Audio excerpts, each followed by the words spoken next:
नमस्कार साथियों। आज एक सवाल आया है और सवाल में ये जानने की कोशिश की गई है कि अक्सर जो ज्ञानी लोग हैं, जो विद्वान लोग हैं, वो अक्सर ये कहते हैं कि हमें अपने जीवन को बहुत ही सिंप्लिसिटी के साथ जीना चाहिए, जीवन में सरलता को अपनाना चाहिए। आखिर वो किस सिंप्लिसिटी की बात करते हैं?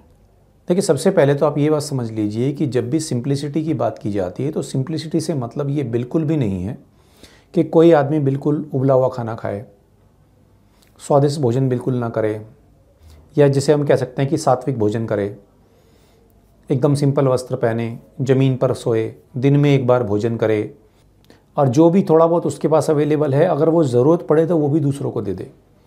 ये जो सिंप्लिसिटी है, ये सिंप्लिसिटी पूरी तरीके से बाहरी सिंप्लिसिटी है।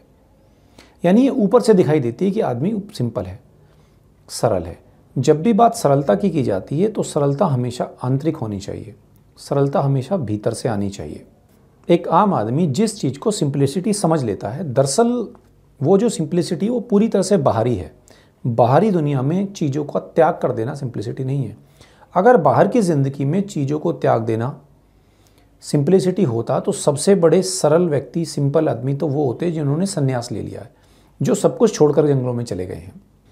शास्त्रों में जब भी सिंप्लिसिटी की बात कही गई है, सरलता की बात कही गई है, वो बात भीतरी सरलता के संबंध में कही गई है। वास्तविक और मौलिक सरलता हमेशा किसी भी आदमी के अंदर से ही आती है और अंदर से ही आनी चाहिए, और उसके बाद वो बाहर दिखनी चाहिए, उसके बाद वो बाहर प्रकट होती है। ऐसा हो सकता है कि कोई आदमी बाहर से ऊपरी तौर पर तो आपको बड़ा सिंपल, बड़ा सरल दिखता हो, लेकिन उसके अंदर अनेक तरह के अवरोध भरे पड़े हों, दूसरों के प्रति उसके मन में घृणा हो, वो अपनी ज़िंदगी में कुछ पाना चाहता हो, हर समय उसका दिमाग किसी ऐसी उधेड़-बुन में उलझा हुआ हो कि मुझे ये मिल जाए, मुझे वो मिल जाए। उसकी ज़िंदगी में 10 तरह के कॉन्फ्लिक्ट्स हो सकते हैं। हो सकता है वो आदमी अनेक प्रकार की वासनाओं से घिरा हुआ हो, उससे पैसे का लोभ छूट ना रहा हो। अगर कोई मन इस तरह का मन है तो उस मन को हम कभी भी सरल नहीं कह सकते। जब भी हम बात सरलता की करते हैं तो सरलता के लिए, सिंप्लिसिटी के लिए सबसे पहली जो शर्त है वो ये है कि जो व्यक्ति है या जो हमारा मन है वो संवेदनशील होना चाहिए, यानी कि सेंसिटिव होना चाहिए। सेंसिटिव से मतलब क्या? संवेदनशीलता से मतलब ये है कि आप ऐसा उदाहरण से समझ सकते हैं। मान लीजिए कि आप सड़क से गुजर रहे हैं और वहाँ कोई पानी का नल खुला हुआ है। आप देखेंगे कि हज़ारों आदमी वहाँ से गुजर जाते हैं और कोई उस नल को बंद नहीं करता। तो हम ऐसे व्यक्तियों को संवेदनशील नहीं कह सकते। जो वहाँ रुकता है और उस नल को बंद करता है, बहते हुए पानी को रोकता है, उस मन को हम संवेदनशील मन कह सकते हैं। या यूँ समझ लीजिए, सड़क पर एक कुत्ता घायल बैठा है, वहाँ से हज़ारों आदमी गुजर जाते हैं, कोई उसकी मदद नहीं करता।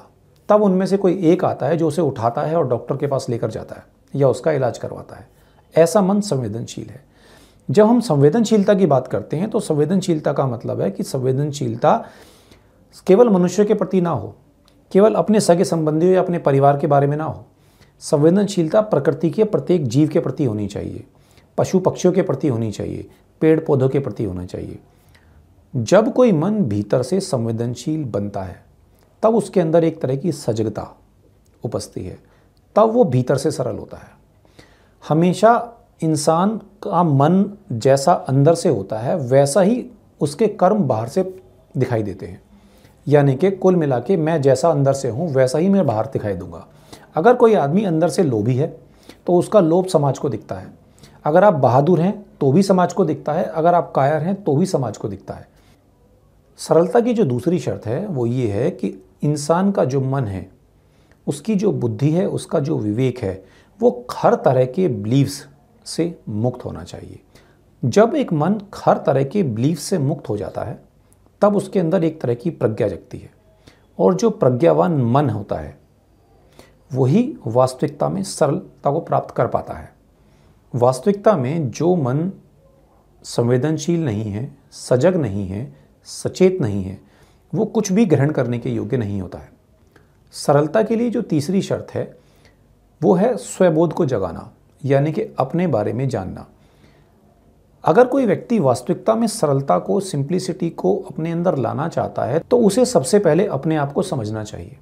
उसे समझना चाहिए कि उसके मन के भाव कैसे हैं, किस समय पर उसके मन में किस तरह के विचार उठते हैं, वो कैसा महसूस करता है, वो अपनी ज़िंदगी से क्या चाहता है, दूसरों के प्रति उसके विचार किस तरह के हैं और उसे आसपास से जितनी भी इन्फॉर्मेशन मिलती है वो उसे किस तरह से ट्रीट करता है, उसकी जीवन से क्या अपेक्षाएं हैं, अपने बारे में इन सब प्रकार की चीज़ों के प्रति सचेतता, अपने बारे में इतनी अवेयरनेस हमें एक सरलता की ओर ले जाती है। तो फाइनली कंक्लूज़न क्या है? कंक्लूज़न यही है कि सादे वस्त्र पहनना, सात्विक भोजन करना, ज़मीन पर सोना, जो अवेलेबल है वो भी दूसरों के साथ बांट लेना, समाज के साथ कदम से कदम मिलाकर ना चलना, सोशल मीडिया से दूर रहना, ये वास्तविक में सरलता नहीं है। सरलता का मतलब है अपने आप को पहचानना, अपने मन के भावों को पहचानना, हमेशा कुछ ना कुछ पाने की फिराक में ना लगे रहना, प्रत्येक जीव के प्रति, मनुष्य जाति के प्रति, पेड़ पौधों पक्षियों सभी के प्रति अपने जीवन में एक संवेदनशीलता को स्थापित करना। ऐसे ही मन को हम वास्तविकता में सरल कह सकते हैं। धन्यवाद।